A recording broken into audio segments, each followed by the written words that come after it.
What's going on, you guys? Welcome on back to the channel.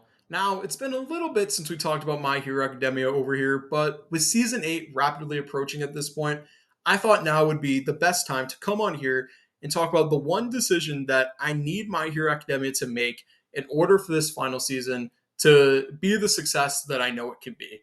Now, I've talked about this a little bit in different videos, but it's never really been the full focus of the video. It's kind of always been the bookend of certain videos that I've been doing.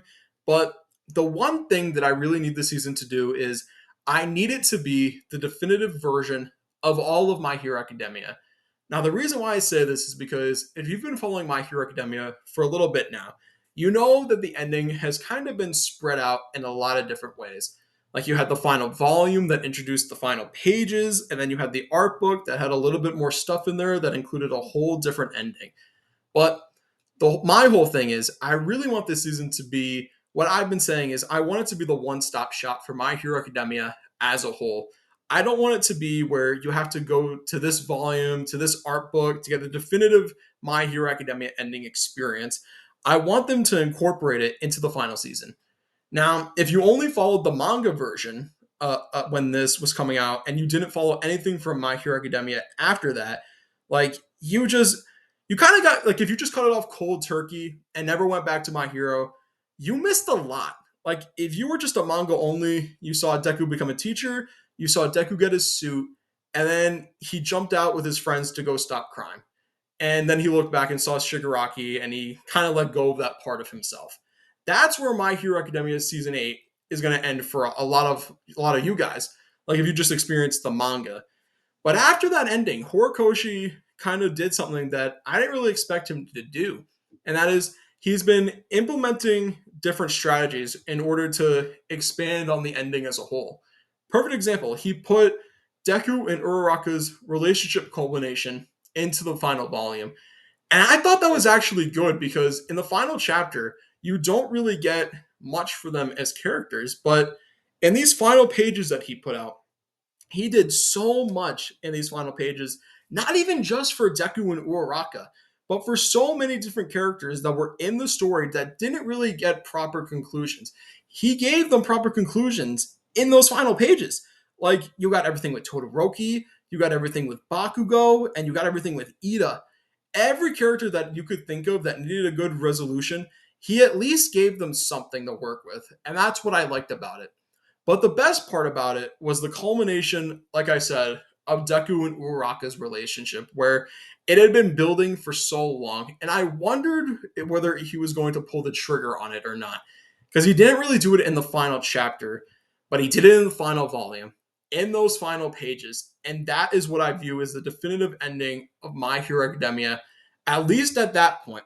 Because after that, we got even more stuff. Like we had everything with, like, of course, Deku and Uraraka solidifying the relationship, but we also got to see Uraraka move on from all the Toga stuff, right? But after that, we got even more in the art book that he released, where you pretty much have all this resolution, or you have Aries resolution as a character, and you get to see how Deku directly impacted her life and how she's able to go do a concert simply because she was saved by Deku, so she's able to explore all these different facets about herself, and doesn't have to be burdened by the trauma that comes with her quirk. She can just be who she wants to be, and that's all because of and it's all because of Deku. And within this chapter, we're able to see how Deku has rapidly risen through the ranks. Like if I remember correctly, he was like the top four hero at that point. I think he was behind Shoto, he was behind Mirko, and he was behind Lemillion. And I'm pretty sure he surpassed Bakugo in terms of the rankings. But that's why that's so important, because you get to see Deku become the hero that he's always wanted to be within the story. Like in the main ending of the series, it doesn't feel as impactful because there's so much other stuff going on in that final chapter. But in this final art book that we get to see Deku just smiling. You get to see Deku fully embrace the fact that he gets to be the hero that he's always wanted to be, and it's all because of the people that he's helped along the way, and because of All Might. And he's smiling because he's embracing everything that All Might taught him over the course of the series. And that is why I love that so much. That's like, if you don't have that stuff, if you don't have that stuff from the final volume, you don't have that stuff from the art book, the ending doesn't feel as impactful, at least to me. So if they want this final season to really hit different, you have to incorporate that stuff, because imagine we're seeing this final season play out and the final shot, and we don't get to see Deku smiling like that, and he's going off to save people. That, in my opinion, is the perfect way to end it as a whole. Like, sure, the final shot of Class 1A is a really great way to end it too. Don't get me wrong. But I just think the perfect way to end it is Deku on his own, that close up shot that you get of him, and him just smiling as he's going off to save people. That is the best possible way that you can end it.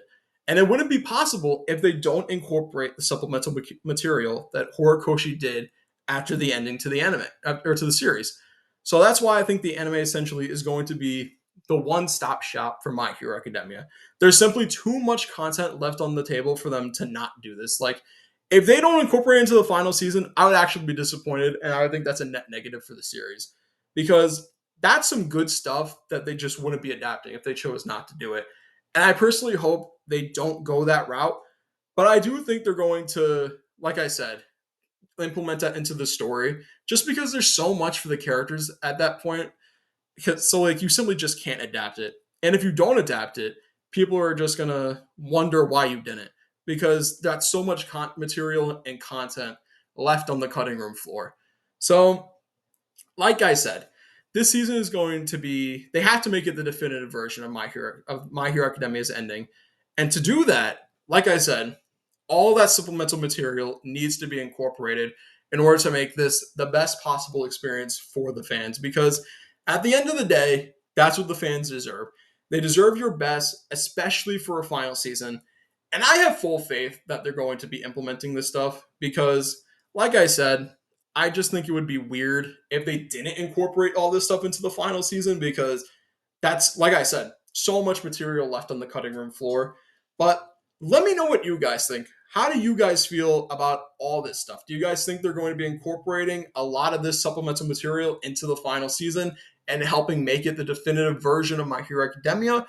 Or do you think they might not incorporate it at all, or they could even make an OVA? What do you guys think? Like, comment, subscribe, and as always, I'm going to talk to you guys next time. Bye.